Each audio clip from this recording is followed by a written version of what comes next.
Hey guys, welcome back to the 31 Days of Halloween. Today is day 26. And this next movie kind of came out of the blue. It was recommended by Alicia Atut. She's got a pretty cool channel. She interviews bands and wrestlers, and she also hosts a lot of different wrestling shows too. I'll link her channel in the description. She's really cool. And this was from Netflix, Eli. And most of the time when I see a Netflix original movie, I tend to run in the other direction because they kind of do more, I don't know, kind of corny stuff. I don't know. Most of the time I don't like it. It's kind of like the new sci-fi movies. If you remember back in the 2000s when sci-fi movies were really, really terrible. Um, but this movie was directed by Syrian Foy. I think that's how you say his name. He did Sinister 2, which was kind of his biggest movie, which probably isn't a glowing endorsement, but that's what he's done.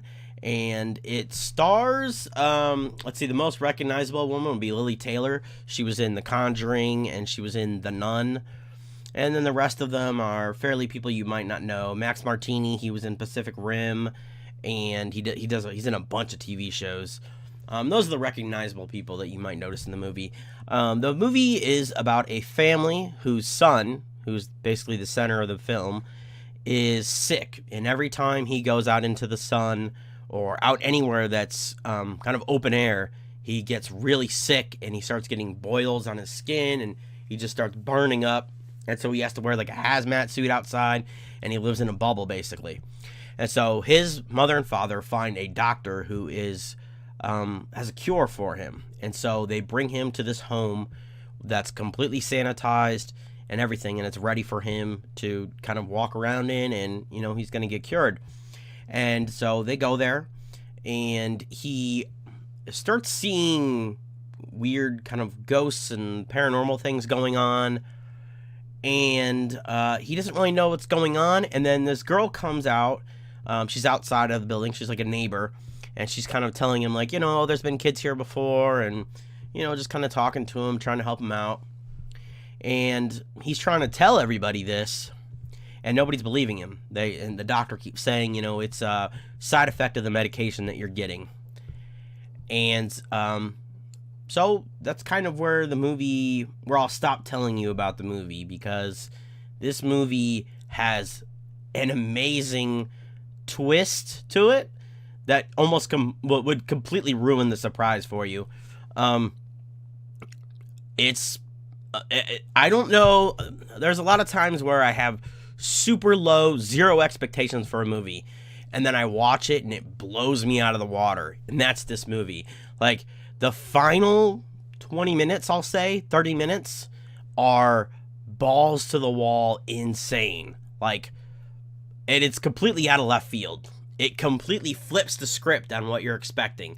I know that's a lot of metaphors for what I'm trying to say, but it's insane. It's really cool. The acting in parts is a little bit rigid, especially in the beginning. It's a little uneven. That's what I was originally thinking as kind of criticism. And then it starts evening out. I don't know if they shot the first scenes early on in filming, or what it was. And there's kind of some weird stuff that happens in the beginning.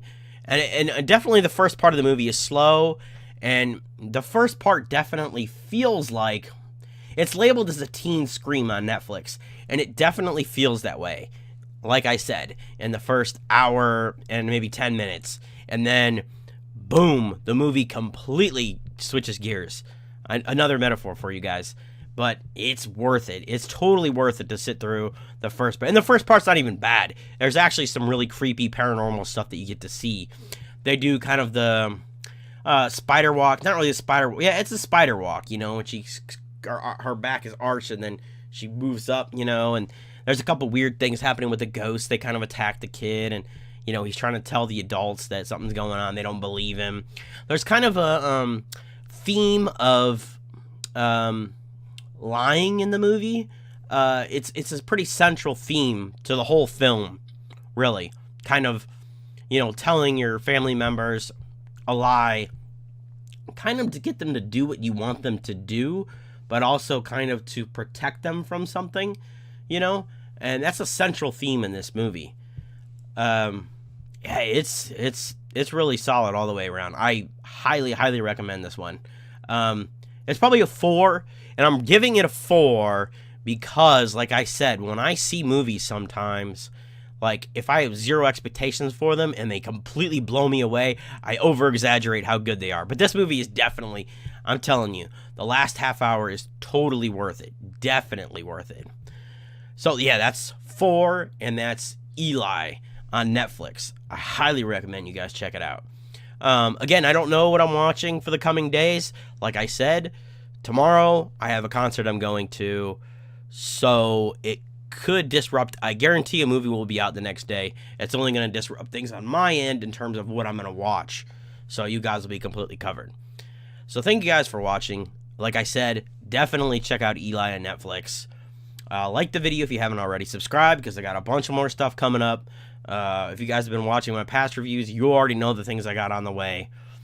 Thank you guys for watching, and I'll see you guys tomorrow.